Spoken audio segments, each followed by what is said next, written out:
Hello everyone, and welcome to today's video. We're going to talk about home storage and building on the basics. I hope you stay tuned.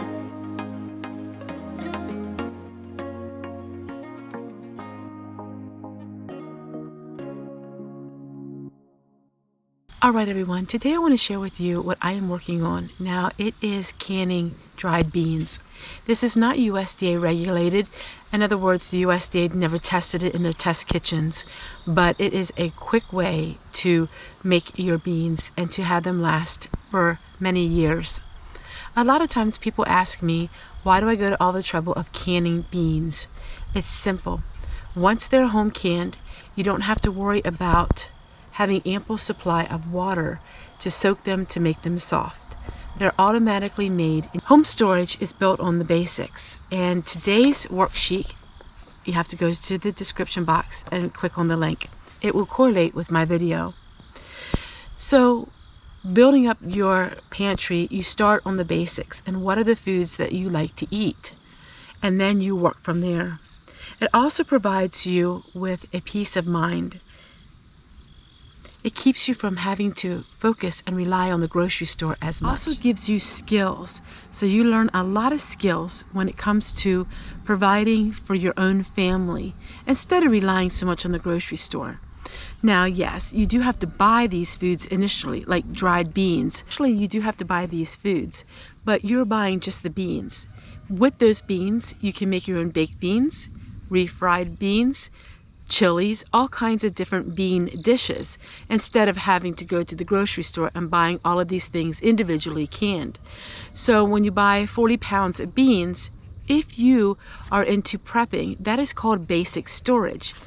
Beans, sugar, flour, rice, oatmeal. All of these things are what you want to base your home pantry on. If you do not like those foods, then you need to think of the foods that you do like. I've had people tell me different times that they only eat fresh food. Maybe that's okay for where you live, but here on the East, we don't have fresh food that's in season all the time. It gets cold, winter weather. And so fresh food is something I couldn't possibly live off of my whole life. Once you have stored basic foods, then it's really important that you incorporate them in your daily meals. So you don't want to be the prepper that is just going to go ahead and buy $1,000 worth of product and then never use it. You have your own grocery store in your home. Grains are really important. Now, we do not eat a lot of wheat. We do eat with flour, with bread flour, and things like that. But if you like whole wheat bread, then you will purchase some grains, but make sure you keep it rotation every single month or every 3 months. I'm going to go into great detail when it comes to different individual foods. So I am just going to skim through some of the parts that this worksheet has to say. So things like fats and oils. We use olive oil. That is the longest that you can store. Also home lard. I showed rendering lard, and that lasts years on the shelf. But things like vegetable oil, canola oil, we use a little bit of that, but sunflower is mainly the other oil that we use. We don't use vegetable oils and really highly processed oils. In this worksheet, it also explains to you the different temperatures and how long foods would last with those temperatures. That's a big question people have on my channel, is they see my food stored and they wonder how long would it last. Temperatures at 39 degrees generally will last 40 years for your basic storage. Temperatures at 49 degrees will last you 30 years. 59 degrees, of course, it's 20 years. 70 degrees, it's 10 years. 80 degrees, it's 5 years. 90 degrees, it's 2.5 years, which the outports used to get 90 degrees, and I've had food saved for quite a few years, and I had no problem. 100 degrees, it's only 1 year. So that is the big difference. Now, since we have it all boarded up, it doesn't get near as hot in there. Plus, I do have ventilation where we have a door that we can open up. Experts give brown rice 6 months. I don't store brown rice. I do store the white. I've had it 6 years now with no problems. The bottom line is this. Even with very best packaging methods, If you're planning on storing your food in a warm environment, it will only last a fraction of the time that if it would be in a cool, dry place.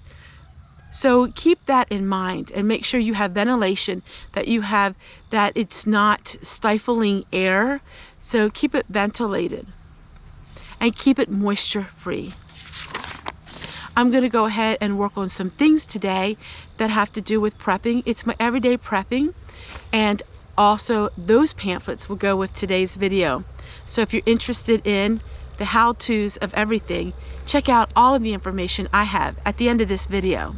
So let's go in the kitchen and let's finish up our project for today. So the groceries are put away, and now I'm going to work on my beans because we're eating a lot of beans and rice, and you're going to be seeing a lot of different recipes using that.